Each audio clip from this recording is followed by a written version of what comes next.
I Survived the Wellington Avalanche, 1910. Chapter 1. Tuesday, March 1, 1910, 1:40 a.m., Wellington, Washington. Roar! The ear-splitting explosion shook the ground. 11-year-old Janie Pryor swung her head around and stared in horror. The mountain above her seemed to have shattered apart. A massive wave of icy snow was crashing down. An avalanche. For the past 6 days, Janie had been stuck in this stormy wilderness. A fierce blizzard had stopped the train she'd been riding, trapping her and dozens of others. Day after day, snow gushed from the sky. Icy winds howled. The snow blocked the tracks and practically buried the train. It covered the mountain until even the trees disappeared. And now Janie was standing outside in the night. Before her eyes, snow had broken loose from the side of the mountain. The thick white blanket had turned into a churning wave. It sped down the mountain, destroying everything in its path. Crash! Trees shattered to bits. Boom! Boulders broke loose from the earth. With every second, the killer wave grew bigger, heavier, deadlier, the snow mixing with wood and rocks and great hunks of dirt. Faster and faster it moved. It was heading right for Janie. And the train with men, women, and children inside. They were all fast asleep. They had no idea what was coming. "Wake up!" Janie screamed. "Avalanche!" But the avalanche drowned out her cries. She took off, running for her life, as the wave of snow thundered after her. Its icy breath huffed behind her, its frozen jaws snapped at her heels, and suddenly the ground beneath her feet was snatched away. Snow and ice rose up around Janie and swallowed her whole. She was part of the wave now, and so was the train. The avalanche had grabbed the cars from the tracks, hurled them into the air like toys. Janie could hear the horrific sounds of the train being torn to shreds, wood crunching and snapping, metal screeching, a steam engine hissing like a giant snake, and people crying out in terror. Janie's body twisted and spun. Snow lashed at her face and jammed up her nose. She was afraid she'd be torn apart, until the wave suddenly stopped. Janie had no idea if she was alive or dead. She couldn't move. She couldn't see or hear. She couldn't breathe. It seemed that she and the world had disappeared. Chapter 2. 7 days earlier. Tuesday, February 22, 1910, around 7 p.m., Great Northern Railway Station, Spokane, Washington. Janie sat on a bench in the Great Northern Railway Station, scanning the crowd of people waiting for the Seattle train. There were men with thick mustaches and ladies in swishing skirts. A frazzled mother rocked her fussy baby. Her pigtailed little daughter sat next to her, shrieking "Peekaboo" at anyone who walked by. Nobody seemed to notice Janie, and why would they? She'd combed the knots from her hair and scrubbed her nails clean. She had mended the holes in her stockings and shined her boots with spit. She'd made herself look like a normal, respectable 11-year-old girl. Nobody would guess that she had a bundle of stolen diamond jewels inside her coat. The glittering rings and earrings were tucked into a secret pocket that rested against Janie's heart. She glanced across the station at the gorilla-sized man lurking in the corner. He was the one person here who knew what Janie was really doing. Janie didn't know his real name. Everyone just called him Hammer. One look at his gigantic fists explained why. He was here to keep an eye on Janie, to make sure she didn't run off with the jewels or get herself into trouble. When the Seattle train arrived, they'd both get on. Until then, Janie was supposed to sit quietly. "Don't talk to anyone," Hammer had told her. try to disappear." Janey was good at that, blending in, fading away, and that's what she had been doing. But now she spotted an old lady hobbling along, lugging a giant suitcase. The woman was small and frail and looked like she might keel over. Without thinking, Janey jumped up. "Ma'am," she said, "may I help you?" "Aren't you a dear?" the lady said with a kindly smile. "I just need to sit down for a few minutes." Janey took the suitcase and led the lady to a bench. "There you go," Janey said. She turned to leave, but the lady reached for Janey's arm. "Sit with me for a few minutes, dear," she said. "I'd like some company." Janey could feel Hammer's eyes burning into her. Helping old ladies was not part of the plan. But what choice did Janey have? "I'm Mrs. Letts," the lady said, patting the bench next to her. Janey sat down. "Nice to meet you," she said, purposely not saying her own name back. Never tell anyone your real name. "Are you going to Seattle?" Mrs. Letts asked. "Yes, ma'am," Janey answered with a fake smile. "I'm visiting my grandma." A lie. Janey had no grandma, no mother or father either. They'd both passed away in a motor car accident when Janey was 6. After that, Janey moved from California to live with her Aunt Barbara here in Spokane, Washington. Aunt Barbara wasn't the mothering kind, but at least Janey didn't wind up in an orphanage. "What a nice girl you are," Mrs. Letts said. Janey's fake smile wavered. Nice, she thought. What a joke. If only Mrs. Letts knew the truth, that Janey was a criminal. She worked for the gangster Ray Malvo. Her job was to help get stolen loot out of Spokane. Tonight her job was to ride the train across the state to Seattle. One of Malvo's goons would be waiting for Janey in an alley behind the train station. She'd hand over the jewels, and he'd give her a bundle of money. Then she'd get back on the train to bring the money home to Malvo. Malvo. Thinking about him made Janey want to spit. But there was no getting away from him. Just ask Aunt Barbara. She'd been working for Malvo for 20 years. "I'm heading to Seattle to see my wonderful grandchildren," Mrs. Letts said dreamily. "My grandson is 9, she went on, pulling a photo from her bag and showing it to Janey. "Isn't he handsome?" Janey's body tingled as she stared at the photo. Something about the kid. The flop of dark hair across his forehead, the small, sparkling eyes. He reminded Janey of her best friend, Dash. Dash was an orphan like Janey, part of Malvo's crew, and like a brother to her. They used to sneak off together when they weren't working. Their favorite spot was the Spokane Library. They'd made friends with a librarian there, Miss Ava. She'd sit them in a quiet corner with stacks of books. Sometimes she'd read to them, fairy tales mostly. There was also this story about a little steam engine that has to pull a long and heavy train all the way up a steep mountain. No way can it make it, everyone says. The engine tries, it huffs and puffs, it almost gives up, but then it starts talking to itself. "I think I can, I think I can." It keeps saying those 4 words over and over until finally it makes it to the top. What a dumb story, Janey had thought. But Dash loved it. He made Miss Ava read it over and over. Mrs. Letts pulled out a photo of a baby. "And this is my angel." Janey pretended to admire the photo, but now her mind looped back to the last time she'd seen Dash. It was 2 months ago, when he came to see her early in the morning. "I found them," he'd said breathlessly.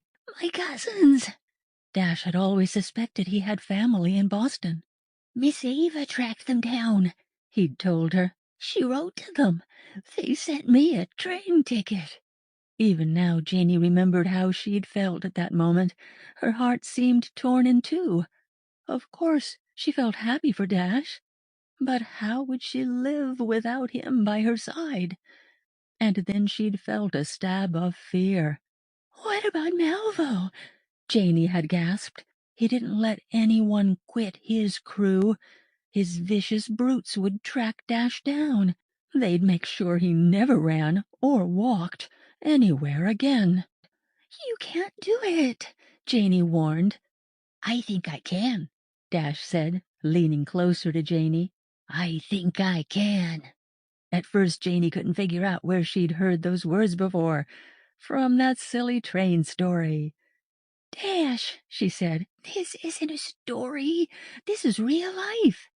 "I know," he said, "but Janey, maybe it's true, that if you think you can do something—" They heard Aunt Barbara stomping around. She told Malvo everything.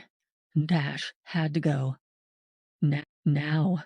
Dash grabbed Janey's hand, gripping it hard. "I'll see you again. I know it," he said. And in a blink he was gone. Usually Janey managed not to think about Dash. That was something else Janey was good at. Not thinking about people. She could push away feelings, too. Hide them away somewhere deep inside her. "My stars!" Mrs. Letts exclaimed. Janey blinked. She'd practically forgotten she was in the train station. Mrs. Letts was pointing at something behind Janey. Janey whipped around and saw 3 policemen rushing in through the station door. She gasped. They were heading this way, coming right for her. Chapter 3. Janey held her breath as the policeman closed in. She imagined a tiny jail cell crawling with rats, murderers all around her. She braced herself. This was the end. But the policeman rushed right by her. Janey stared in shock as they surrounded Hammer. "You're under arrest for the robbery of Drake's jewelry," one of the policemen barked, snapping handcuffs onto Hammer's wrists. Janey stood with a small crowd, hoping nobody could hear her heart pounding. She knew what she was supposed to do. Wait until the police were gone, and then go directly back to Aunt Barbara's apartment. Malvo would send instructions for what Janey should do next. Toot, toot! The train whistle blared. The Seattle train had arrived. People were heading out to the platform. She gripped her overnight bag, ready to leave the station. But then a shocking idea popped into Janey's mind. I should still get onto the train. Here was her chance to escape this rotten life, because at this moment Malvo had no idea that Hammer had been arrested. And he probably wouldn't find out until sometime tomorrow. Aunt Barbara wasn't expecting Janey home for 2 days. Janey's mind spun faster. She could meet up with Malvo's man in Seattle just like she was supposed to, but instead of bringing the money back to Spokane, she'd use it to get away. She could go anywhere. She could go to Boston and find Dash. Janey imagined a door opening, but then it slammed shut. "Don't be a fool," she scolded herself. Malvo would catch her for sure. Bloody thoughts flashed through her mind. Fists, blades, cracking bones. She squeezed her eyes to block them out, which is why she didn't notice that someone had come up next to her. "That was amazing," a voice chimed. Janey's eyes popped open. A boy was grinning at her. He seemed to be about her age. She quickly looked him up and down. His hair was neatly combed, his coat was fine wool, his boots were brand new. Rich kid. He stepped closer to Janey. "Did you see how the police ran in here? How they arrested that creep? I've never seen anything like it." The kid was so excited, you'd think they were at the circus. He grinned at her. "My name is Frederick McBride," he said. "Are you taking the train to Seattle?" Janey started to shake her head, but then a voice whispered to her, like a soft gust of wind, "I think I can." Her body tensed. Who said that? She glanced around, but nobody else was near them. "I think I can. I think I can." Those words, they were in her mind, and they were getting louder. "I think I can." The silly train story. Why was she thinking about that now? And why was she nodding her head? "Yes, I'm going to Seattle. "What? No, she couldn't do that." Just then a tall man strode up to them. "Frederick, I see you've made yourself a friend," he said, smiling at Janey from under his neatly trimmed gray mustache. "Friend?" "Papa," Frederick said, "this is— I'm sorry, what did you say your name was?" "Janey." No, she'd said her name. What was wrong with her? She must be under some kind of spell. "Papa," said Frederick, "Janey is going to Seattle, too." Very nice, the man said, peering around. "And where is your family?" I'm, Act normal, she told herself. She didn't want to make them suspicious. "My parents just dropped me off here," Janey said. "I'm going to visit my grandmother." "You're traveling all alone?" Mr. McBride said with a worried frown. "It's such a long trip." "It's just overnight," Janey said. The journey would take about 18 hours. They'd arrive tomorrow around lunchtime. "I do it all the time. It's Granny's birthday, you see. There's a big party, a surprise."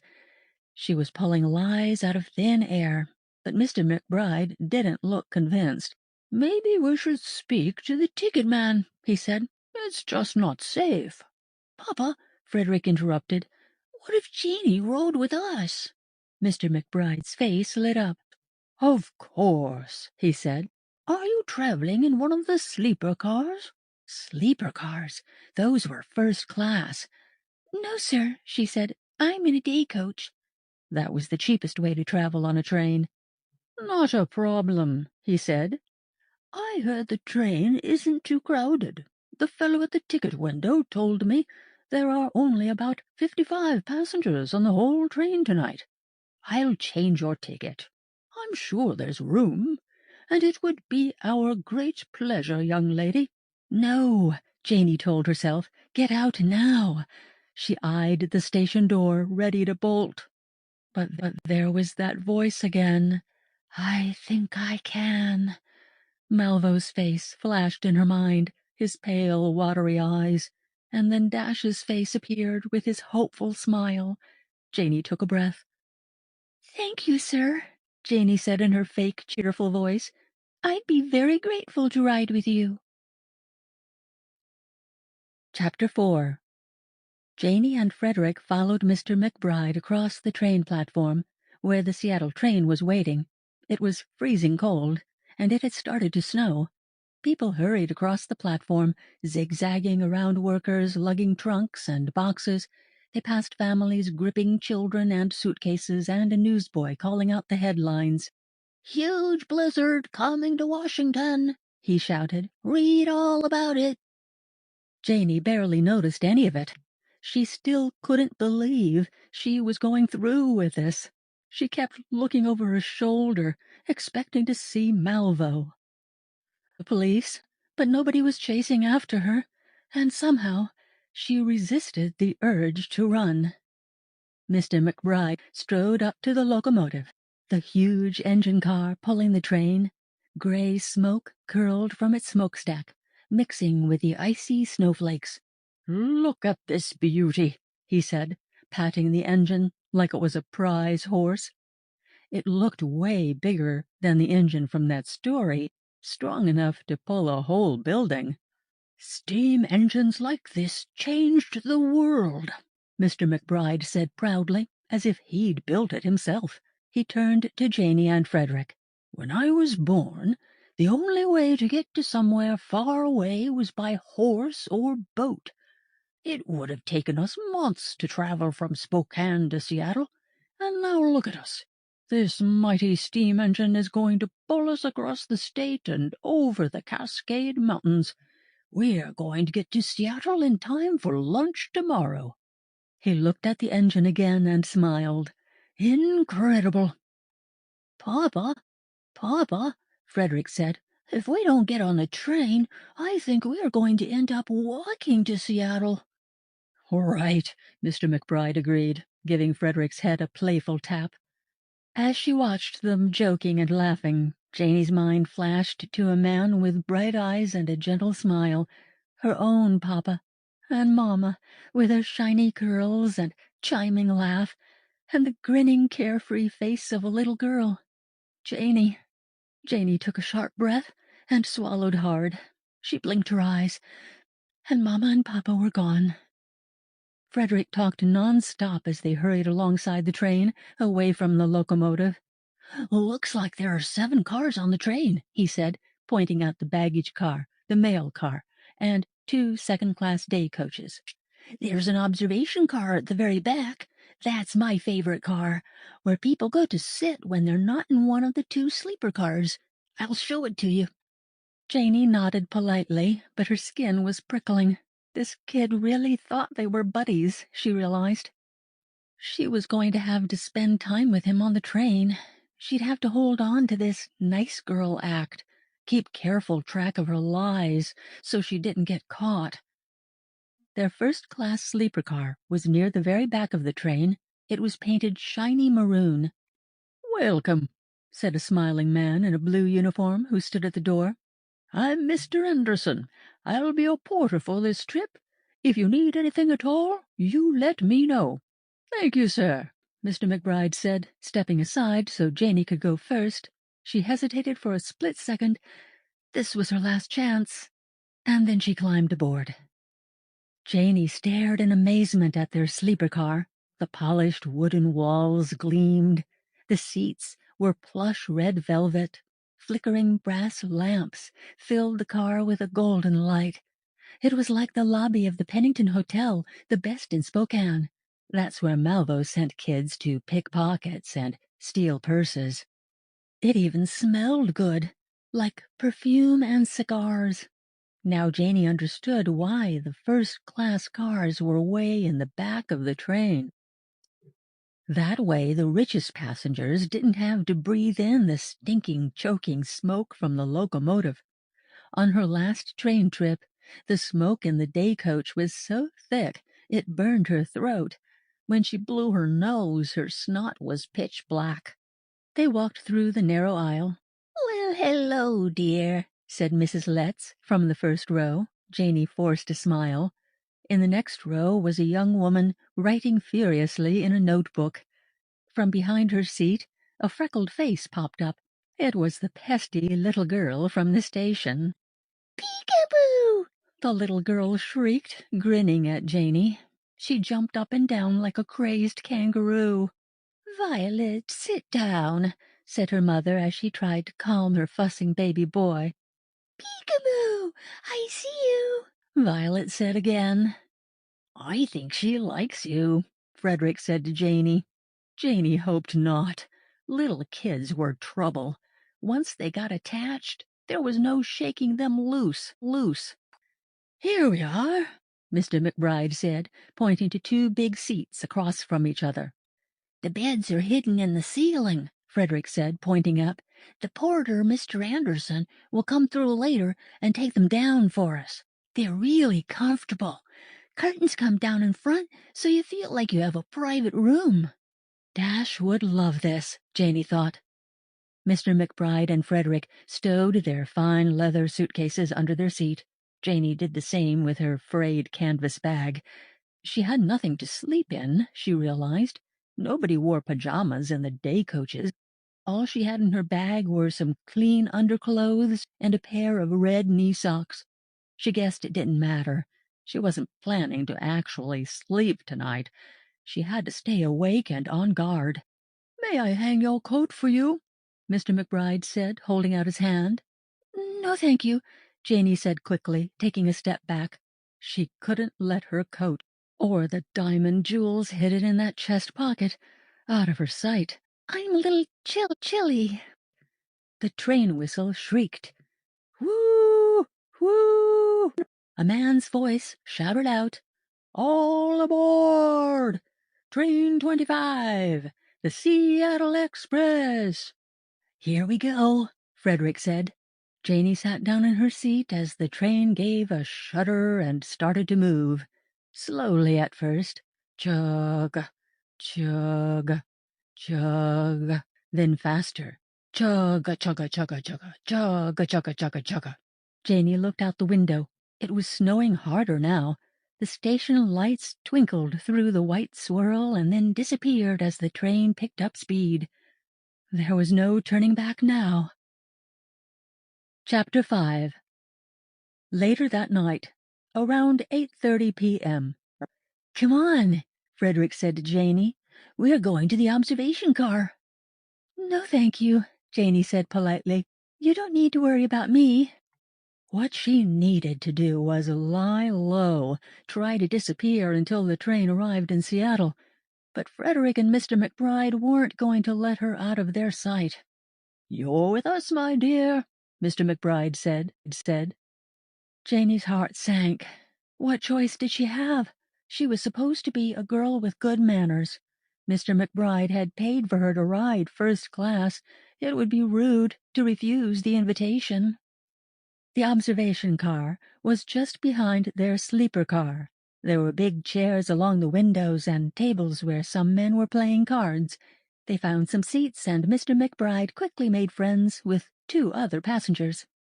One was Mr. Riggins, a bald-headed man with a booming voice and a walrus mustache.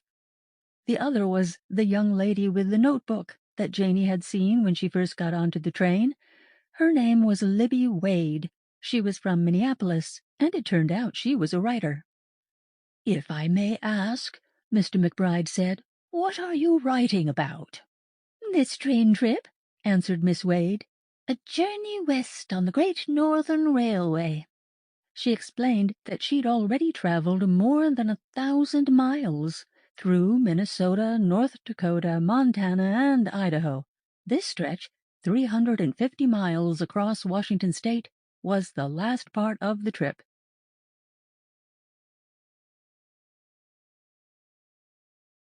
"Wonderful," Mr. McBride said, with the same proud look he'd had when he admired the big locomotive. "Of all the railroads, the Great Northern is my favorite. Everything is tip-top." "Always on time, and the cars are spotless," Mr. Riggins agreed. "Never any surprises." Miss Wade nodded, but her smile wavered. "That's the problem. Nothing exciting has happened on this trip."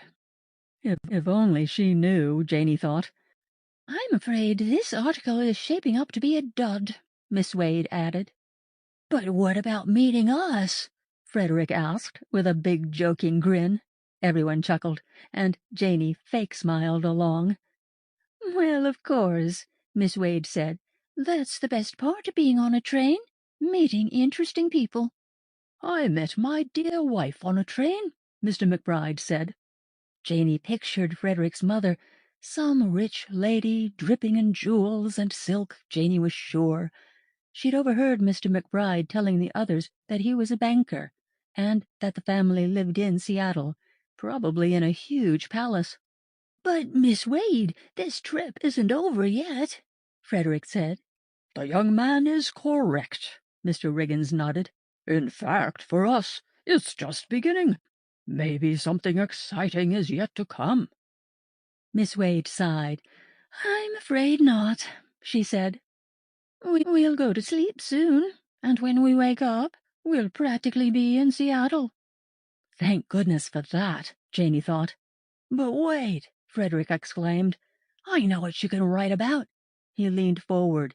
"That jewel thief." The blood drained from Janey's face. "What jewel thief?" Miss Wade asked. "A man was arrested in the train station just before the train left," Mr. McBride explained. "You must have already been on the train platform." "He robbed a jewelry store in Spokane," Frederick went on. "He must have been trying to escape on the train, but the police caught him. They surrounded the guy, put handcuffs on him, and dragged him out." "It was something," Mr. Riggins said. "The fellow looked like a real lowlife." Janey's stomach twisted into such a tight knot she was afraid she'd puke. "How terrible," Miss Wade said. "It all happened so quickly," Mr. McBride added. "I've been thinking about that guy," Frederick said, his eyes narrowing. "I knew there was something suspicious about him even before the police showed up." "Why is that?" Miss Wade asked. Frederick shrugged. He had this sneaky look in his eye. He was watching everyone. And there's something else. That guy wasn't working alone. He kept looking around. I'm pretty sure there was someone else at the station with him. Another crook who got away." Janie's mouth dropped open, but she quickly closed it. "So you think there's a jewel thief on the loose?" Mr. Riggins asked. "Not only that," Frederick said, "I think that dirty criminal could be right here on this train." Chapter 6. This is it, Janie thought. Frederick knew it was her. She expected him to leap to his feet and point at Janie. "It's you," he'd shout. But Frederick just sat there, and Mr. McBride let out a little chuckle. "I think someone's been reading a few too many mystery stories," he said, giving Frederick's arm a gentle pat. "You have a wonderful imagination," Miss Wade said kindly. Janie exhaled. She hadn't realized she'd been holding her breath. Mr. Anderson appeared. "I've made down your beds for you all," he said. "You can come whenever you're ready." Janie kept the fake smile glued to her face as they walked back to the sleeper car. The beds were all set up. Long green curtains hung in front of each bed so people could sleep without anyone watching them. The little girl, Violet, skipped through the aisle in her flowered nightgown and slippers. "Nighty-night, Janie!" Violet shrieked, spinning around and skipping back to her bed. How had she learned Janie's name? "She definitely likes you," Frederick laughed. "She's adorable," Janie gushed, as she groaned inside. Finally, Janie climbed into her bed and closed the curtains. Frederick was right. It really did seem to be her own private room. And what a bed! There were 2 fluffy pillows, soft sheets that smelled like flowers, and a thick wool blanket. It was nothing like where Janie slept at Aunt Barbara's, on a lumpy mattress with just a raggedy quilt to keep her from shivering to death. She settled herself back, sighing softly with relief. She rubbed her aching cheeks. Who knew fake smiling could hurt so much? What a relief to be alone, to go back to being her regular self.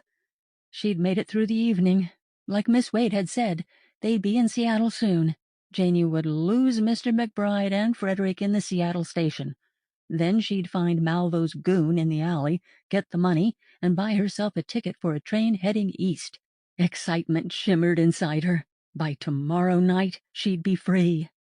She took off her boots and shrugged off her coat. She checked that the diamond jewels were safe in the hidden pocket, folded the coat, and put it under her pillows. Usually Janie stayed up all night when she rode a train, but soon she was snuggled under the sweet-smelling sheets, cozy under the thick blanket. The train swayed gently back and forth. The sound of the train was like a song. Chugga, chugga, chugga, chugga, chugga, chugga, chugga, chugga, chugga. She tried to keep her eyes open, but she'd soon drifted into a sound sleep. The next thing she knew, it was morning. She sat up and looked around. Where was she? The train. She'd slept through the entire night. She thrust her hand under her pillows. Her coat was there. The jewels were safe. But wait. Something was wrong. The train was silent, and they weren't moving. Were they already in Seattle? No. Mr. Anderson would have made sure they were all awake. She peeled back the shade that covered the window next to her bed. Snow poured down in thick sheets. It was impossible to see where they were. Voices sounded from the other side of her curtains. "Where are we? Why have we stopped?" A man's voice rose up. "There's been an avalanche." 7. Later that morning. Wednesday, February 25, around 8 a.m. Janie stood in the aisle with Frederick and the other bleary-eyed passengers. Most were still in their pajamas and robes, their hair rumpled from sleep. The train's conductor, Mr. Pettit, had come to their car to explain what had happened. "It's nothing serious," he said in a jolly voice. "The train will be moving very soon." Someone said there was an avalanche," Mrs. Lett said. "That's just another word for snowslide," Mr. Pettit said. In the winter up here in the mountains, snow can slide off slopes and onto the tracks. It happens all the time on this part of our great northern rail line." "I've never heard that," Mr. Riggins muttered. "And, as I said, it's nothing to be concerned about," Mr. Pettit continued, "because the Great Northern Railway has a snow-fighting army already at work, 300 men to shovel snow, and we have 5 of the most powerful snow-plows on earth." "But, sir," asked Miss Wade, "where exactly are we?" "In the mountains," Mr. Pettit said. "We're in a little railroad town called Cascade, about 85 miles from Seattle. We're right at the entrance to the Cascade Tunnel." "So the middle of nowhere," Mr. Riggins grumbled. Janey flashed in her mind to the atlas in the library. She and Dash always loved looking at the different maps in that big heavy book. She pictured the map of Washington State, a rectangle way up at the top left corner of the United States. The city of Spokane was on one side of the rectangle, the right side. Straight across the state, on the other side, was Seattle. In between, lots of empty green, squiggles of rivers, and the jagged lines of the Cascade Mountains. This train was trapped inside those jagged lines. The middle of nowhere was right. Frederick eyed Miss Wade. "Now you'll have something to write about in your article." She smiled a little. "That's true," she said, "but I'm not sure this is what I had in mind." "How long will we be stopped here?" Mrs. Letts asked, pulling her thick pink robe more tightly around her shoulders. "My grandchildren are waiting for me." "We should get to Seattle sometime around midnight," Mr. Pettit said. "Tonight," Mr. Riggins snapped. "That's more than 12 hours late." 12 hours? A clock began to tick inside Janey's skull. Tick, tick, tick, tick. By early this afternoon, someone would call Malvo to say that Hammer was arrested. Tick, tick, tick, tick. He'd call Aunt Barbara, who'd tell him that Janey hadn't come home. Tick, tick, tick, tick. "Ladies and gentlemen, there is some good news," Mr. Pettit said. "Just a short walk from the train tracks is the best railroad cookhouse in the West. We call it the Beanery. So, everyone, bundle up and get ready for the most delicious pancakes you've ever tasted." "I love pancakes," Violet cheered. She scooted over to Janey and bounced up and down. "Janey, Janey, pancakes, pancakes." But all Janey heard was tick, tick, tick, tick. She looked out the window and imagined Malvo's face, his thick, unsmiling lips. It wouldn't take him long to figure out that Janey had gotten on the train. Map of Washington State. Spokane, Cascade, Wellington, Scenic, Seattle. That she planned to run away with the jewels. Janey's guts twisted. Blood pounded in her ears. What had given her the idea that she could escape from Malvo? She'd made a huge mistake, and now there was nothing she could do. She was trapped. Chapter 8. Later Wednesday morning. Cascade, Washington. Stepping out of the train car, all Janey could see was snow. It gushed from the sky, big fat flakes that stuck to her coat sleeves like glue. Drifts rose up higher than Janey's head. Luckily, there was a shoveled path that led from the train to the beanery. Snow blew across Janey's face, but she managed to catch glimpses of the town around them, if you could even call it a town. There were no roads or stores, no proper houses or brick and stone buildings like in Spokane, definitely no library. Most of the little wooden buildings were crowded along the railroad tracks. Up the hill was a scattering of sad-looking cottages and shacks. Mountains jutted up around them. "What a terrible place," Mr. Riggins mumbled as they trudged along. It was grim, but no worse than the dark little apartment where she lived with Aunt Barbara, with stray dogs howling from the trash-filled alley below. They were all half frozen when they stumbled into the beanery. It was just a large room, with grimy floors and walls that shook with every gust of wind, but a glowing fire crackled in a big pot-bellied stove, and the smell of pancakes and syrup filled the air. "Now this is worth writing about," Miss Wade said excitedly. The long tables and benches were already crowded with other passengers. Janey didn't recognize most of them. They must have been passengers from the other sleeper and the day coaches. She waved at Mrs. Letts and Violet's mom. Her name was Mrs. Caden. She was bouncing her baby boy on her knee. He flashed a gummy grin at anyone who looked his way. Janey couldn't see Violet, but she knew the little pest was here somewhere. And sure enough, just as they all sat down at a long table, the little girl popped up right next to Janey. "Peekaboo, Janey!" "Violet," called her mother, "come back over here. I told you not to wander away." Violet leaned close to Janey, sending her syrup breath into Janey's face. "I'm going to build a snowman," she whispered. Then she darted away. Just then a thick-bearded man in an apron appeared at their table. He was carrying 2 trays loaded with food. "Hope you folks are hungry," he grinned. Smells good," said Mr. Riggins, perking up at the sight of pancakes, eggs, and sausages. Miss Wade flipped open her notebook. She plucked a pencil from behind her ear. "Are you the chef here?" she asked the bearded man. "Just the waiter," he said. "The name's John.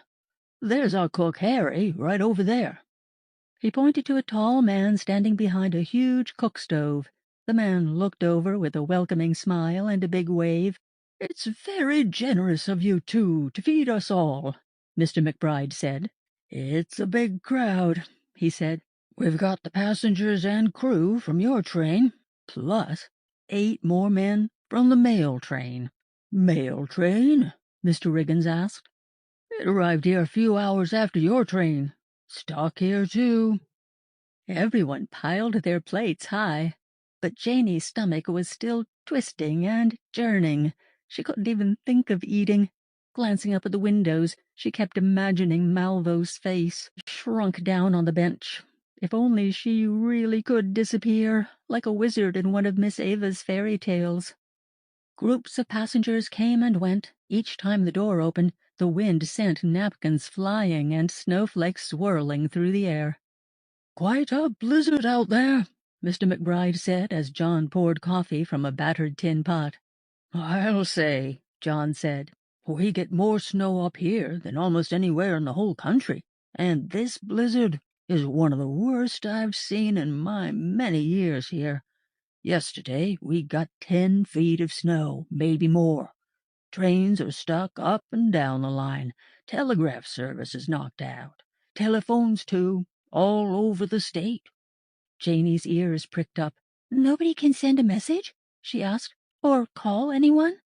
Everyone looked at her. She'd barely said a word since they'd left Spokane. "That's right," John said. "And not just here. Blizzards are slamming half the country. Everything is shut down. I'm sure your family in Seattle knows the train is delayed," Mr. McBride said to Janey. Janey nodded and tried to look worried, but inside she was cheering. Malvo had no way of finding out that Hammer had been arrested. Maybe her plan wasn't ruined, and even if it was, she'd have more time to make a new one. She sat up straighter. The ticking in her mind stopped. For now, at least, she was safe. She eyed the pancakes and put 2 onto her plate. Suddenly she was starving. Frederick handed her the pitcher of syrup. But she'd barely taken a bite when worried voices erupted from the other end of the table.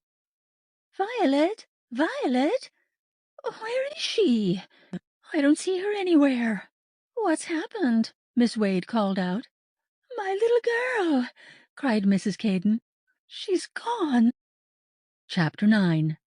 In a blink, everyone in the beanery seemed to be on their feet. Janey leapt up and joined the search. People raced around the little shack, calling for Violet. They searched under tables, behind barrels, in dusty corners.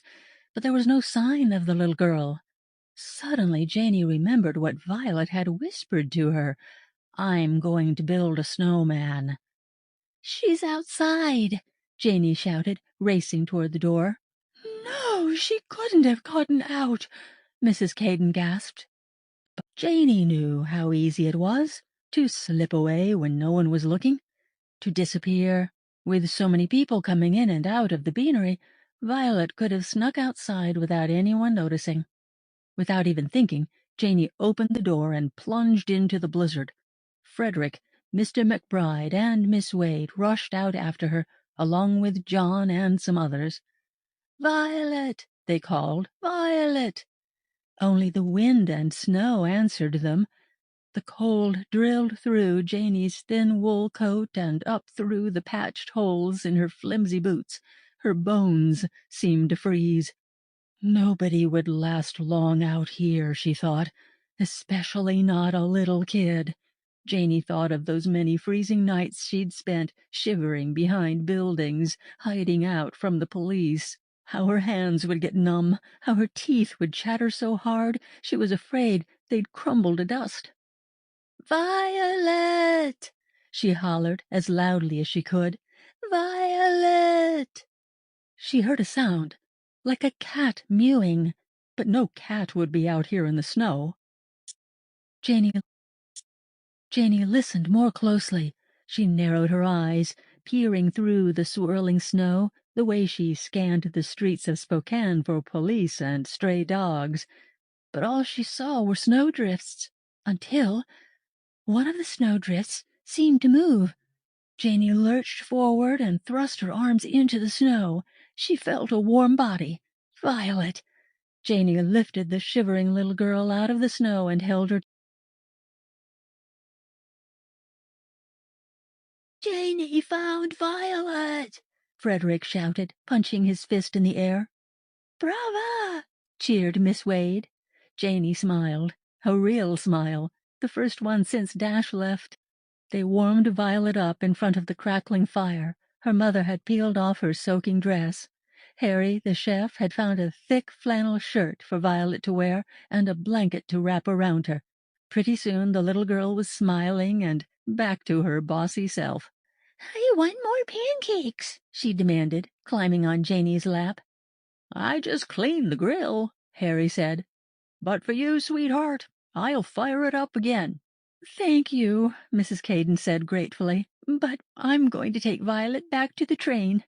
Her baby boy had started to yowl. "Poor little Billy is exhausted. He needs a nap." "Go, Mommy," Violet commanded. "I stay with Janey." Miss Wade put a hand on little Billy's bald head. Take the baby down to the train. We can keep an eye on Violet here." After Mrs. Caden left, Violet devoured a stack of pancakes. When she was finished, she let out a little burp, curled up against Janey's chest, and fell asleep. Harry stepped away from the grill, took off his apron, and plopped himself down on a stool. "I'm ready for my nap," he said, rubbing his hands through his shaggy beard. "We've been working since 3 o'clock this morning." "You'll have some peace and quiet soon," Mr. McBride said with his usual smile. "Our train will be leaving in the next hour or two." Harry's eyebrows slid up. "Who told you that?" "The conductor, Mr. Pettit," said Mr. Riggins. "He's a good chap." "He is," Harry said. "One of the best on the Great Northern Line. But I'm afraid he's dead wrong. Your train isn't going anywhere today. Probably not tomorrow either." "But we were told the tracks were just about cleared," Mr. McBride said with surprise. Harry shook his head. "There are slides happening up and down the line. The snowplows can't keep up, and there aren't nearly enough shovelers." "Seems you folks are stuck with us," John said. Mr. Riggins muttered a bad word under his breath, but Janey almost smiled.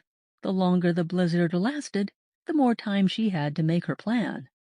"Lucky you're here in Cascade," Harry said. "You could be stranded out there in the middle of the mountains." "Oh, my," Miss Wade said. "I hadn't even thought of that possibility."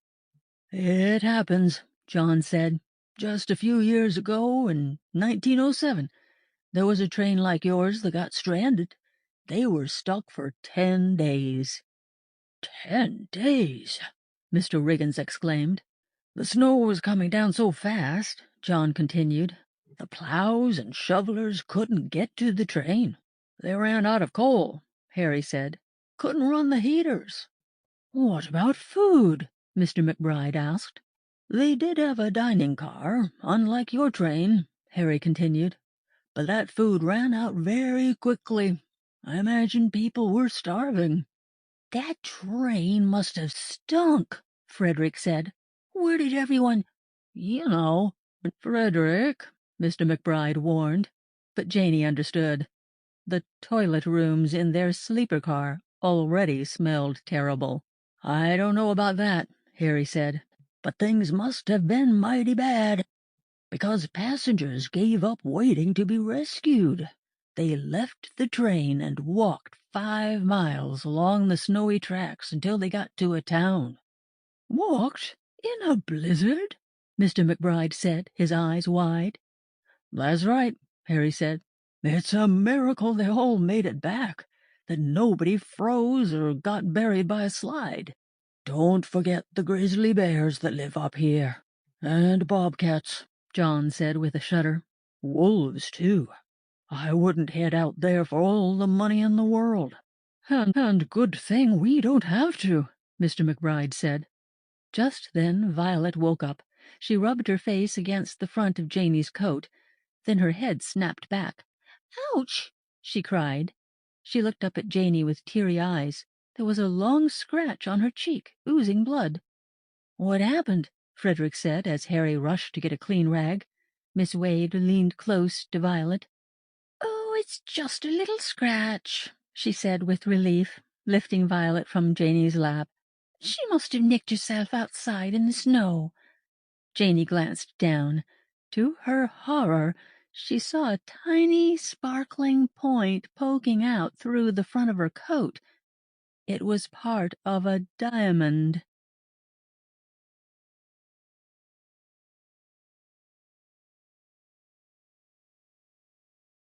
Janey found Violet! Chapter 10. Janey's heart was still hammering when they got back to the train. She grabbed her overnight bag from under her seat and went into the washroom. She locked the door and took off her coat. Inside the coat's lining, the hidden pocket was fraying. Stitches had come loose. That's how one of the rings had wormed its way through the thin wool of Janey's coat. Luckily, Violet wasn't really hurt, and nobody had noticed the glittering speck on Janey's coat. She'd quickly pushed it back through the little hole. Still, it was a close call, and now Janey had to figure out what to do with the jewels. Janey carefully dug them out of the hidden pocket. She held the glittering bundle in her hand. Janey! Janey! Little fists pounded on the door. Just a minute, Violet. Janey sighed. Little kids were the worst, even cute ones like Violet. She quickly pulled a long red wool sock from her bag. She stuffed the jewels into the toe, rolled the sock into a tight ball, and tucked it into the bottom of her bag. It wasn't the best hiding place, but it would have to do. That entire day and night passed, and the next day was more of the same, waiting, meals at the beanery, cards and checkers to pass the time. They did finally see 2 snowplows in action. They were massive, pushed by giant locomotives. Passengers pressed their faces to the windows as the plows cleared away snow that blocked their train. But it was no use. The snow kept coming, and within a few hours the track was hopelessly blocked again. My family must be so worried. I'm going to get fired from my job. By that night, rumors were swirling about the 5 snowplows on the mountain, that at least one of them had broken down, and that the 4 others were running low on coal. They also heard that many of the shovelers were exhausted and couldn't keep up with the snow pouring down. Poor Mrs. Letts stared teary-eyed at the photos of her grandchildren. Violet was bouncing off the walls. She kept begging to build a snowman, but the gushing snow and fierce winds wouldn't let up. But nobody was more upset than Mr. Riggins. All Thursday he paced the aisles, checking his pocket watch. He pestered Mr. Pettit for updates. Finally, after supper that night, the conductor had news. "We're leaving Cascade tonight," he announced, and cheers filled the car. "Just a moment," Mr. Pettit called, holding out his hands for people to hush up. "We're not going to Seattle. We're moving to the other side of the tunnel, to a town called Wellington. It's just a short ride, about 3 miles. We'll be staying in Wellington until, the tracks are clear." The cheers turned to groans. "Why leave Cascade if we're only going 3 miles?" Mr. McBride asked. "The beanery is running low on food," Mr. Pettit said, "but there's plenty for us in Wellington. Coal, too. Now, if you'll excuse me." He turned to leave, but Mr. Riggins blocked his way. "I demand the truth," he said, his cheeks beet red. "When will this train get to Seattle?" The conductor's shoulders slumped a bit. Janey could see how exhausted he was. "At this point, I just don't know," he said. "This blizzard, it's very bad." He said a polite goodbye and headed out of their car, leaving a trail of complaints behind him. Late that night, the train moved through the pitch-black tunnel. It wasn't until Friday morning that they got a look at Wellington. It was a little railroad town like Cascade, just a bunch of roughly built shacks and cottages scattered like freckles around a rail yard. What was different here was that this tiny town seemed to be hanging off the side of the mountain. Their train was parked on the edge of a skinny ledge, overlooking a canyon. "I didn't think it was possible," said Mr. Riggins as they trudged along a shoveled path to get breakfast, "but this place is even more of a dump than Cascade." Frederick turned to Janey and rolled his eyes. Everyone was getting tired of Mr. Riggins's griping. But even Mr. Riggins cheered up a bit when he saw where they'd be eating their meals. It was a hotel called Baylett's. The rough, rambling white building was nothing fancy like the Pennington in Spokane. Compared to the Beanery, though, Baylett's was fit for kings and queens. The tables were covered with blue and red checked tablecloths. There were plants hanging in front of the big windows. The owners, Mr. and Mrs. Baylett's, weren't as friendly as Harry and John, and there were no pancakes. But Janey devoured her plate of sausages and eggs. There was even dessert, pears in syrup.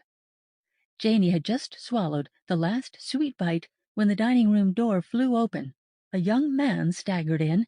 He wore tattered work clothes.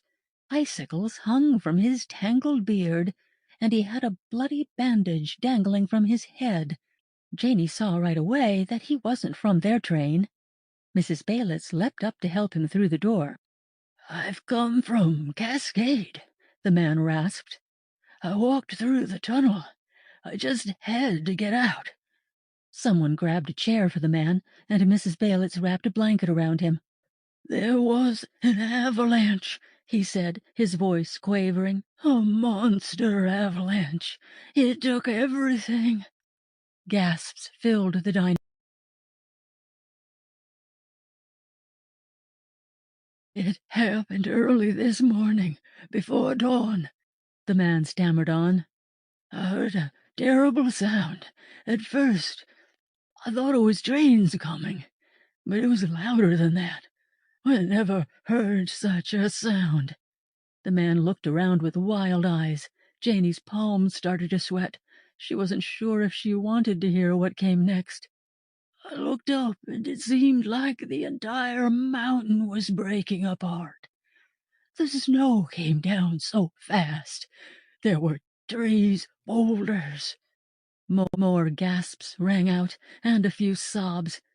"I managed to dive out of the way just in time," the young man said, "but the slide smashed right into the beanery. Crushed it. There's nothing left." Nobody spoke for a moment until Miss Wade asked the question on everyone's minds. "What about Harry and John?" Janey pictured those kind and friendly men who had fed them in Cascade, who had taken such good care of Violet after Janey found her in the snow. The young man's shoulders slumped. "We dug for hours," his voice cracked, "and when we found them—" He gulped and closed his eyes. "It was too late. Those two good men, they're dead." Chapter 11. The next morning, Saturday, February 26, around 9 a.m., Baylett's dining room, Wellington, Washington. Clink, clink, clink. Mr. Riggins nervously tapped his fork on his plate. Janey, Frederick, Mr. Riggins, Mr. McBride, and Miss Wade were at their usual table at Baylett's, eating breakfast.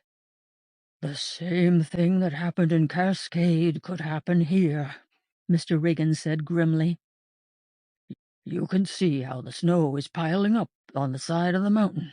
It's all hanging over us. All it would take—" "Mr. Riggins, please," Miss Wade said sharply, cutting Mr. Riggins off and flicking her eyes toward Janey and Frederick. "Could a big avalanche happen here?" Frederick asked worriedly. The hairs on Janey's neck stood up, but Mr. McBride quickly calmed her fears. "We are perfectly safe," he said, without a shred of doubt. "Mr. Baylett's told me that avalanches have always been a problem in Cascade, but not here in Wellington. The slope of the mountain is different. He says there has never been an avalanche here." "And he should know," said Miss Wade, picking up her coffee mug. "He and his wife have lived here for 20 years. "No," Mr. Riggins said, suddenly standing up. He marched over to the window. "I've made up my mind. We should leave here as soon as possible." He turned back toward the table. "I've spoken to some of the workers. The town of Scenic is only about 5 miles from here. All we have to do is follow the tracks. We'll see a trail that leads down the mountain straight into the town." Mr. McBride stared at him. "You're saying we should walk 5 miles across these mountains in a blizzard? I'm sorry, my friend, but that's ridiculous." Angry red splotches appeared on Mr. Riggins's cheeks.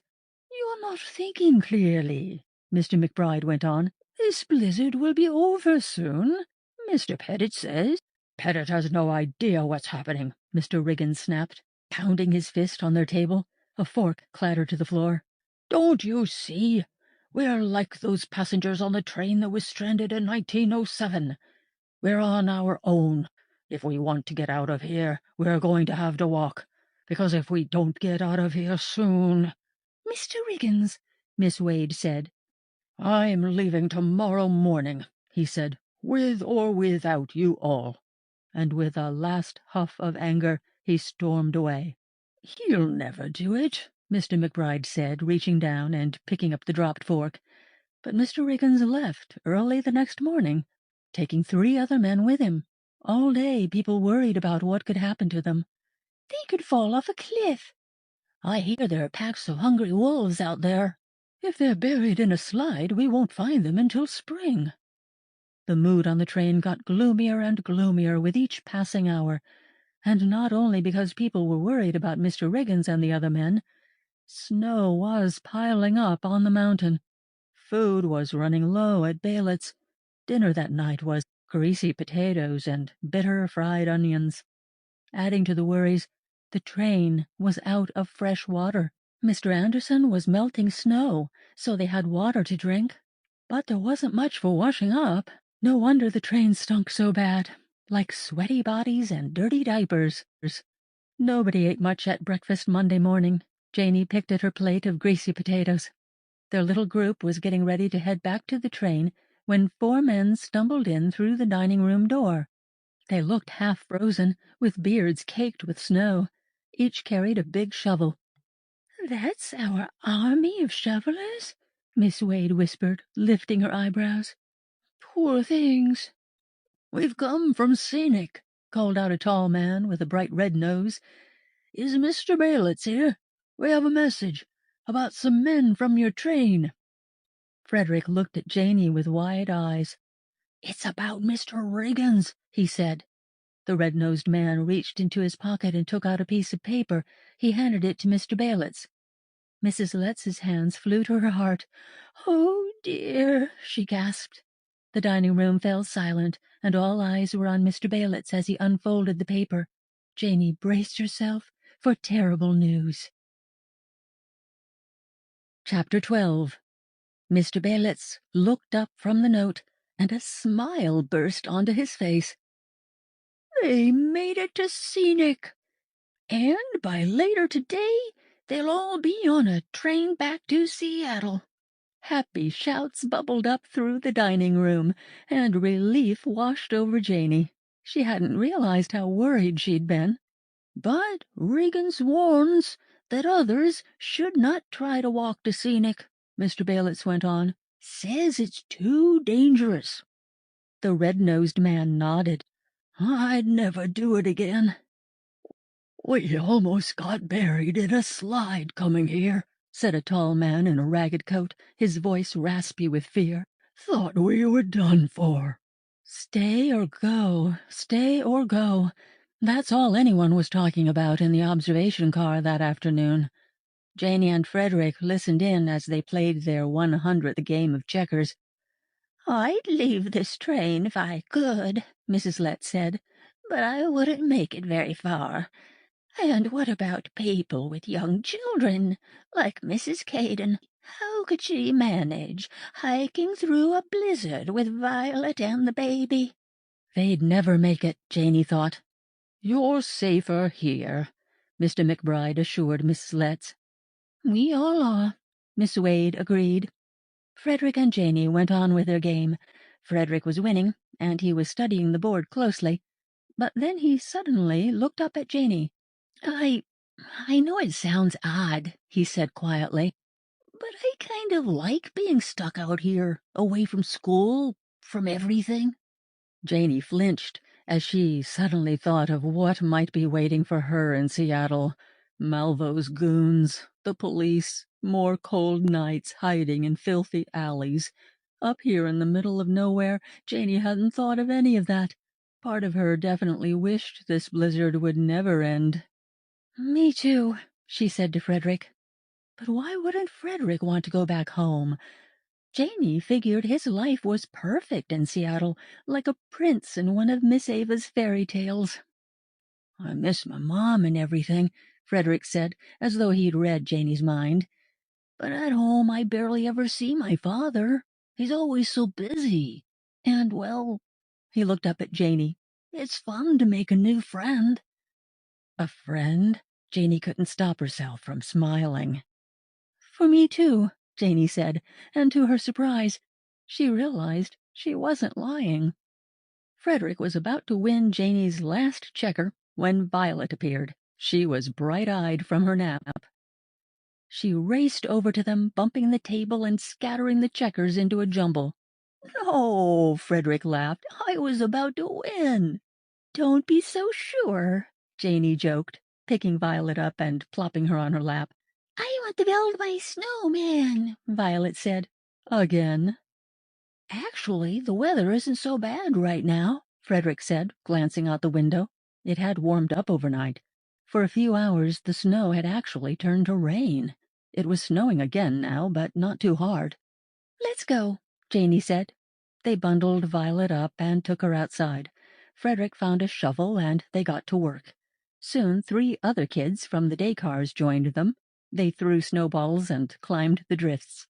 Miss Wade came outside to watch, and Mrs. Caden brought baby Billy. Happy giggles echoed through the mountains. When they'd finished the snowman, Mr. Anderson brought them 2 pieces of coal for eyes. Miss Wade plopped her green feathered hat onto the snowman's bald head.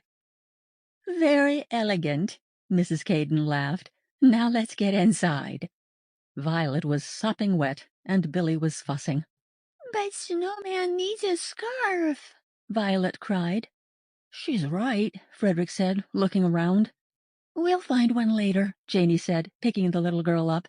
They climbed back onto the sleeper car, which was empty. Voices echoed from the observation car next door. "Everyone must be in there," Frederick said. They left Violet with her mother in the observation car. Then they went back to their sleeper car, and Janey visited the washroom, holding her nose against the stench. When she came out, she was surprised to see her overnight bag sitting out on the seat, unzipped. That was not where she'd left it. Dread crept up her spine as she looked inside. Right away she could see something was missing. One of her red knee socks. The one with the stolen jewels inside. Chapter 13. Janey whirled around in shock. "What's wrong?" Frederick asked. "My bag," Janey said in a strangled voice. "Someone stole—" Just then she heard little running footsteps. Janey looked up to see Violet scampering toward her, Mrs. Caden hurrying behind. Violet was clutching something in her hand. "Janey, I found a scarf for our snowman," she sang. But it wasn't a scarf. It was Janey's missing sock. Janey's blood ran cold as she saw the big bulge in the toe. "Violet," Janey said, struggling to keep her voice calm, "I need that sock." She gently took hold of the sock, plucking it from Violet's hand. "Janey, no!" Violet screamed, snatching it back. As the sock slipped from Janey's grip, the diamond jewels tumbled out. They seemed to hover in the air for a moment, like glittering stars. Then they dropped to the floor with a loud clatter. Janey froze, hardly believing what was happening. "Come along," Mrs. Caden said impatiently, taking Violet by the hand. Somehow she hadn't noticed the jewels. Baby Billy was squalling in her arms. "No more pestering Janey and Frederick." "My snowman scarf!" Violet cried as her mother pulled her away. "My snowman scarf!" Janey snapped into action. With shaking hands, she quickly gathered the jewels from the floor. But a big diamond ring was missing.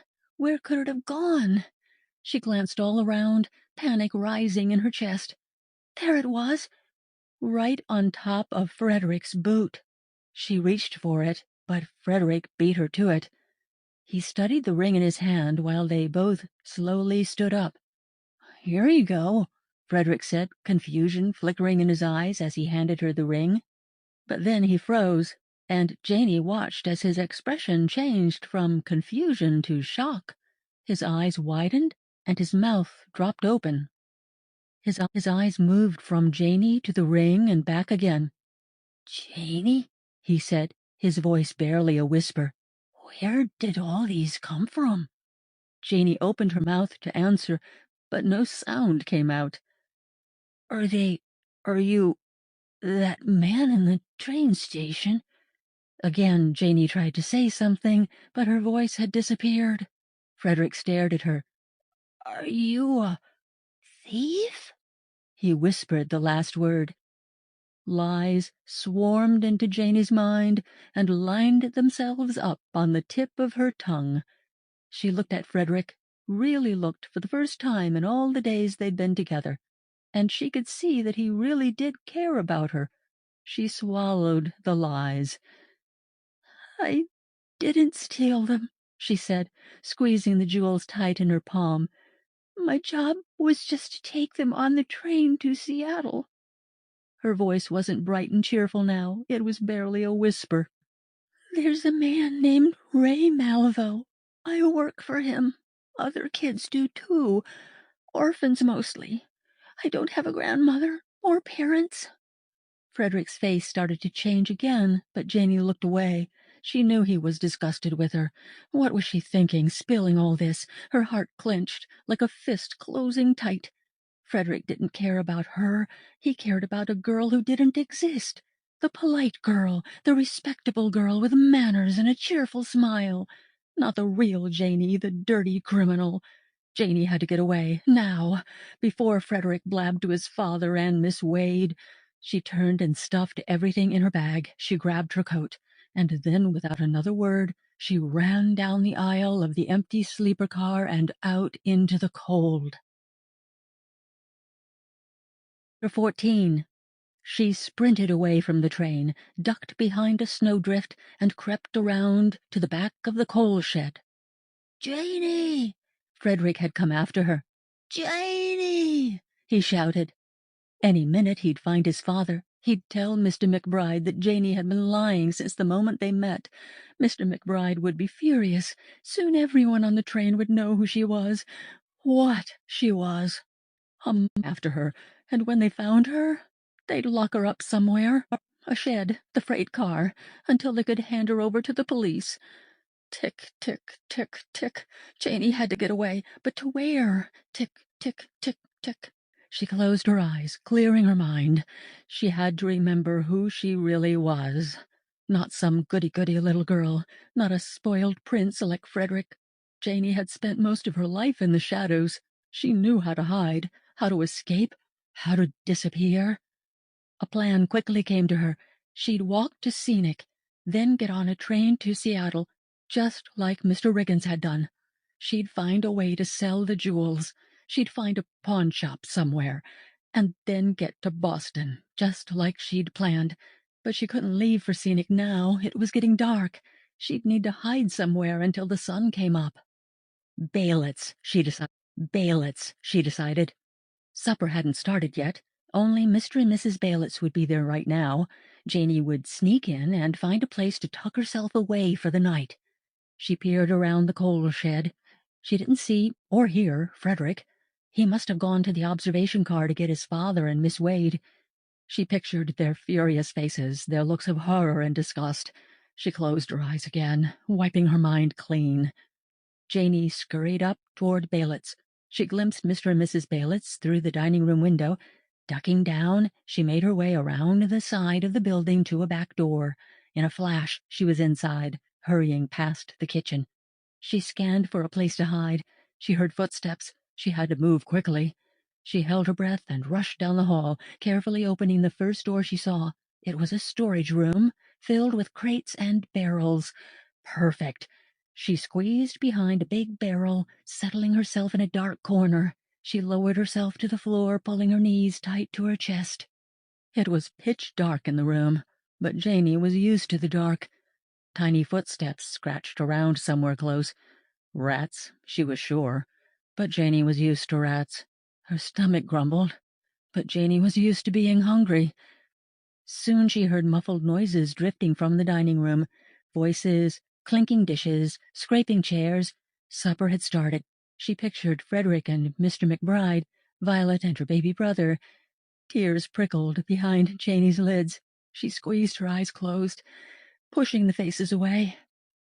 Once Mrs. Baylitz opened the door to the storage room, she held her lantern as she grabbed a jar from a shelf and then left quickly.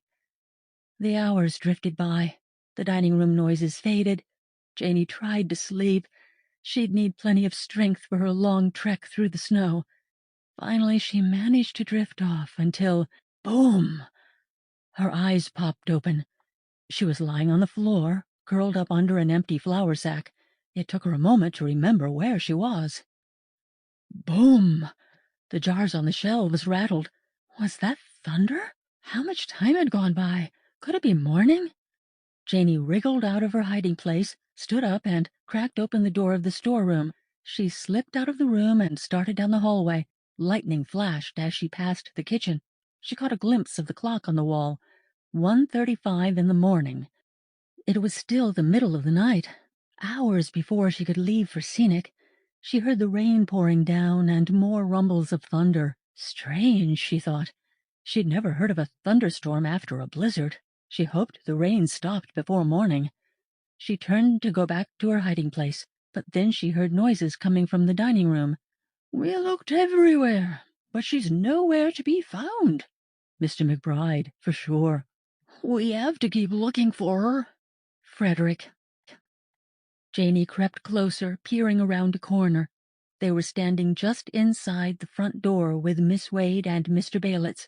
"She has to be somewhere in Wellington," Mr. McBride said. "There's no way she would have tried to walk to Scenic in the dark." "I agree," Miss Wade said. "She might have gotten into one of the shacks," Mr. Baylitz said. "This is all my fault," Frederick said, his voice cracking. His fault that Janie, the criminal, had escaped. "It's not your fault," Miss Wade said. "Let's go back to the train," Mr. McBride said, putting an arm around Frederick. "We'll keep looking in the morning." Janey stepped back into the shadows. She heard the front door open and footsteps head out. The last thing Janey heard before Mr. Baylitz closed the door was Mr. McBride's voice. "We'll find her, and I swear to you, I will not rest until that monster is in jail." 15. Monster? The word hit Janey like a kick in the guts. But what did Janey expect? She'd lied, tricked them all. Of course they hated her. She deserved it, she guessed. She swallowed the lump in her throat and turned to go back to her hiding place to wait out the night. But then Miss Wade's voice echoed in her mind. "It's not your fault." She'd been talking to Frederick, so why did Janey feel like those words could have been meant for her? A strange feeling, a hot jolt, shot up her spine. "It's not my fault," she said softly, and then louder. "It's not my fault." "Who's there?" Mr. Baylitz called out, but Janey didn't budge. Her mind was swirling. All that had happened to her, losing her parents, living with Aunt Barbara, running from the police, hiding stolen jewels. She didn't choose any of it. She didn't want to be a criminal. She wanted to be the girl she was on the train, the girl who people trusted and cared about. But wait. Janey's eyes widened as a thought popped into her head. What if that girl was the real Janey? And those people, her friends, could she make them understand? Would they maybe forgive her? Before Janey realized what she was doing, she was rushing through the dining room. She flew past Mr. Baylitz. "Janey!" he called. She pushed through the door and out into the rain. Thunder boomed, lightning slashed the sky, rain poured down, mixing with the tears that streamed down Janey's cheeks. There they were up ahead, Mr. McBride and Miss Wade, and trailing behind them was Frederick. They were heading back toward the sleeper car. "Wait!" Janey called. "Wait!" Mr. McBride and Miss Wade didn't seem to hear, but Frederick turned. "Janey!" Frederick exclaimed. He ran toward her. "We've been looking everywhere." Boom! Thunder shook the ground. "I'm not a monster!" Janey cried. "What?" Frederick said as a bolt of lightning lit up his face. He didn't look angry or disgusted with her. He looked relieved and sad and confused. But then he seemed to realize what Janey was talking about. He grabbed her hand, and their eyes locked. "My father wasn't talking about you. He was talking about that evil man Malvo." In that moment, something deep inside Janey seemed to burst open.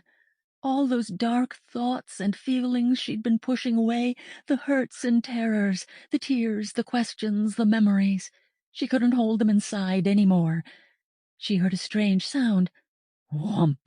Her body shook, the ground trembled. A low roar filled her ears. For a split second, Janey thought it was coming from her, from somewhere deep inside her bones. But no. "What was that?" Frederick said. Janey spun around. She stared up at the mountain, which was brightly lit by a flare of lightning, except it didn't look like the same mountain. It seemed to have shattered apart. All the snow that had covered it was racing down the steep slope. "It's an avalanche!" Frederick cried. It was moving faster by the second, coming toward them, and toward the trains. "Run!" Janey shouted. She held tight to Frederick's hand as they sprinted back toward Miss Wade and Mr. McBride and up alongside the train. "Wake up! Wake up!" they shouted. They banged on the side of the cars as they raced along. "Avalanche! Get out! Get out!" But the sound of the avalanche was getting louder and louder, building into a roar that pounded Janey's ears. Flashes of lightning lit up the sky. Janie could see the wave getting bigger, wider, faster, closer, closer. She felt its icy breath huffing at their backs. Suddenly the ground beneath their feet seemed to crumble.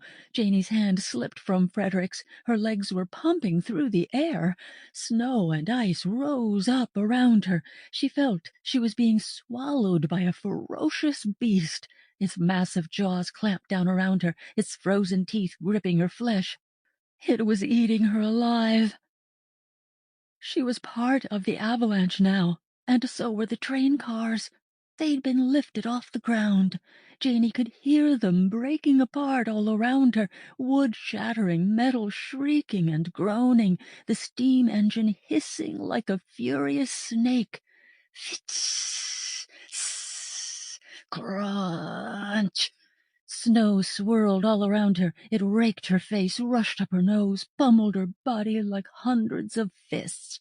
Janie twisted and spun, neck whipping, legs and arms flailing, muscles tearing. Worst of all, she couldn't breathe. For a split second, she felt a blast of air on her face. She opened her mouth and gulped in a breath before the icy jaws snapped shut again. Time seemed to slow, each second more painful than the last. She was sure her body would be torn apart, that her lungs would explode. And then, suddenly, it all stopped. The noise, the motion. It seemed the entire world was holding its breath. Janie lay there in complete blackness. She could see nothing, hear nothing. It was as though Janie and the world had disappeared. Chapter 16. At first, Janie wondered if she was even alive. But then white-hot panic shot through her body. Breathe! Breathe! Her nose was jammed with snow. Her lips seemed frozen shut. Snow covered her face. There was just a sliver of space between her mouth and the icy mask of snow. She managed to sip in some small breaths, but this air wouldn't last long, she knew. How deeply was she buried under the snow? What else lay on top of her? She pictured wrecked train cars, boulders, trees. She tried moving her arms, but they were locked into place, like the snow was cement that had hardened around her. Her legs were stuck too. She was buried alive. She tried to scream, but she couldn't fill her lungs enough to make a sound. All that came out was a muffled moan. The weight of the snow seemed to be getting heavier, like a giant was stepping on her, stomping on her chest, crushing her bones, pressing the air from her lungs. It was hopeless, she thought. She'd never make it out of here alive. She was all alone. She felt herself disappearing into the dark. And maybe that's what she should do. For real. And then came the sound of whispered words. I think I can. A tiny spark flared in Janie's mind. I think I can. Janie tried moving her arms again. Completely stuck. But wait. The thumb on her right hand. She wiggled it, twisted it, scraped the snow until there was more space. Enough so that now her index finger could move. She twisted her wrist, making more space. I think I can. She clawed harder with 3 fingers, then 4. She balled her hand into a fist and pushed with all her might, twisting and turning, ignoring the pain of the snow ripping apart the skin on her knuckles. Her hand throbbed, blood seeped. I think I can. She pushed harder. Her whole arm was moving now, loosening the snow so that she could wiggle more of her body. Her muscles throbbed. I think I can. Bit by bit, inch by inch, she kept pushing, until finally her hand punched through the surface. Raindrops splashed onto her fingers. She pushed her hand higher. Voices shouted. Someone grabbed hold of her hand, gripped her tight. But by now, Janie was barely breathing. Her mind had taken her far away from this snowy mountain wilderness. The whispering voice in her mind disappeared.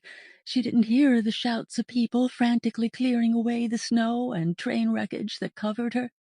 She didn't feel the strong arms lifting her up or gentle fingers brushing snow from her face. It was many, many hours before she opened her eyes, and when she did, she was surprised to discover that she wasn't in a jail cell, or Aunt Barbara's apartment, or an icy grave beneath the snow. She was in a soft bed, covered in warm blankets. She hadn't disappeared, and she wasn't alone. Frederick was sitting by her bed, gripping her hand. Wellington Avalanche kills nearly 100 people. Deadly disaster shocks nation. March 10, 1910, by Libby S. Wade.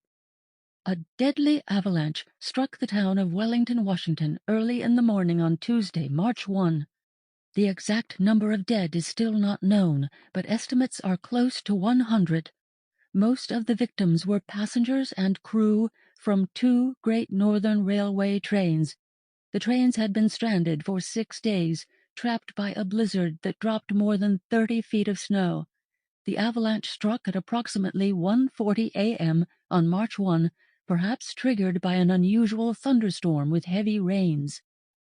In seconds, the wave of snow had crushed buildings in Wellington. It then picked up the trains, broke them apart, and swept them off the cliff into a canyon 150 feet below the town. Screams of terror echoed through the night as workers from Wellington rushed into the canyon to find survivors. A mother and 2 children were pulled from the wreckage with mild injuries. Porter Lewis Anderson survived being thrown from the train and rescued several members of the crew. A young boy was flung down the mountain but escaped injury. An 11-year-old girl was found alive, buried under snow, fallen trees, and train debris. But tragically, approximately 35 passengers, plus dozens of crew members and railroad workers, did not survive the disaster. One of the dead was J.L. Pettit, the beloved Great Northern Railway conductor. At least one person has still not been found. At this point, their body may not be retrieved until warmer weather comes in the spring. Already, the Great Northern Railway has promised to make changes in mountain train routes to protect trains from the danger of avalanches. But for the families of those lost in Wellington, these changes come too late. "Our family is heartbroken," says Leonard Letts, whose mother, 75-year-old Mary Letts, died in the disaster.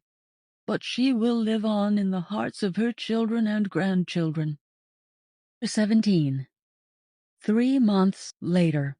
June 10, 1910, around 3 p.m., Massachusetts Northern train. Chugga, chugga, chugga, chugga, chugga, chugga, chugga, chugga. The train swayed gently as it sped along the tracks. "Look," Frederick said, pointing out the window next to Janey. "There it is, right across the river." Janey stared out, her heart thumping with excitement. "Beautiful city," said Mr. McBride, who was sitting just across the aisle. "What a journey this has been," said the tall, bright-eyed woman next to him. She flashed a smile at Janey. Mrs. McBride, Frederick's mother. It turned out she wasn't a spoiled rich lady at all. She was warm and kind, a little bit like Miss Ava. Janey smiled back. Yes, she thought, what a journey. They'd left Seattle more than 5 days ago. They'd traveled 3,000 miles across the entire country. But Janey's journey started way before this, she knew, before she began this train trip with Frederick and his family. Her family. She lived with the McBrides now, in their grand house in Seattle, overlooking the bay. Some mornings she'd wake up, afraid that all of this was a dream, that she was back on the lumpy mattress on Aunt Barbara's floor, or in a jail cell, or in that frozen grave under piles of snow and wood and rocks. But then she'd open her eyes, and there she'd be in her own sunny bedroom, with the flowered wallpaper and sunlight streaming through the big windows. She'd hear Frederick chattering away with his father and Mrs. McBride humming a pretty song. What a journey! And now here she was, about to arrive in Boston. This trip had been all Mrs. McBride's idea, a way of celebrating Janie's 12th birthday. "We have to meet this fellow you've told us so much about," Mrs. McBride had said. Dash. Mrs. McBride had gotten Dash's new address from Miss Ava, written to his cousins, and started planning this trip. Janie pictured her old friend now, those flashing eyes, the brown curl that flopped over his forehead. She had so much to tell him. Where would she begin? With Malvo, of course. He was in jail. Mr. McBride had gone to Spokane himself. He'd brought the stolen jewels to the police and hired a team of detectives to help them track Malvo down. He'd tried to find Aunt Barbara to let her know Janie was safe, but Aunt Barbara had disappeared. She was probably afraid she'd wind up in jail, too. And, of course, there was the avalanche. Janie was sure Dash had already heard about the disaster. It made news all around the world. People said it was the deadliest avalanche in American history, and one of the worst train disasters, too. Miss Wade had written at least 10 articles about it. Now she was writing a whole book. Janie had so many horrific memories, nightmares of being buried alive. Sometimes she heard the echoes of people sobbing from their beds in those days after the disaster. She glanced down at her hands, at the scars on her fingers and knuckles. But there had been some bright moments, too, that Janie never wanted to forget, like seeing Frederick sitting by her bed when she finally woke up, meeting Mrs. McBride for the first time, how she'd hugged Janie like they were long-lost friends, and the day after the avalanche, when a little freckled face had appeared next to her bed. "Peekaboo, Janie!" Violet, that cute little pest, had come through safe and sound. So had her mother and baby brother. Chugga-chugga-chugga-chugga-chugga-chugga-chugga. "There's the station!" Frederick exclaimed. Janie's heart rose. Was she really here? She flashed back to that moment in February, after Hammer was arrested, when it came to her that she could escape, when those 4 words had popped into her mind. "I think I can." Just 4 little words from that silly story about a talking steam engine. Was that really all it had taken to get Janie here?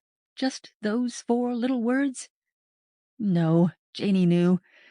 She eyed Frederick and Mr. and Mrs. McBride. She thought of Miss Wade. She thought of all those people who had dug through the snow to rescue her, the nurses who had tended to her torn-up hands and broken ribs. But those words had helped Janie start this journey, kept her going when she was alone in the dark, reminded her what she could do, who she really was. Whoo! Whoo! The train slowed. The brakes hissed. "We're here!" Frederick exclaimed. Janie looked out the window. She caught sight of her reflection. She saw a girl with bright and hopeful eyes, sitting up strong, smiling with excitement. "There I am," Janie thought. "That's me,"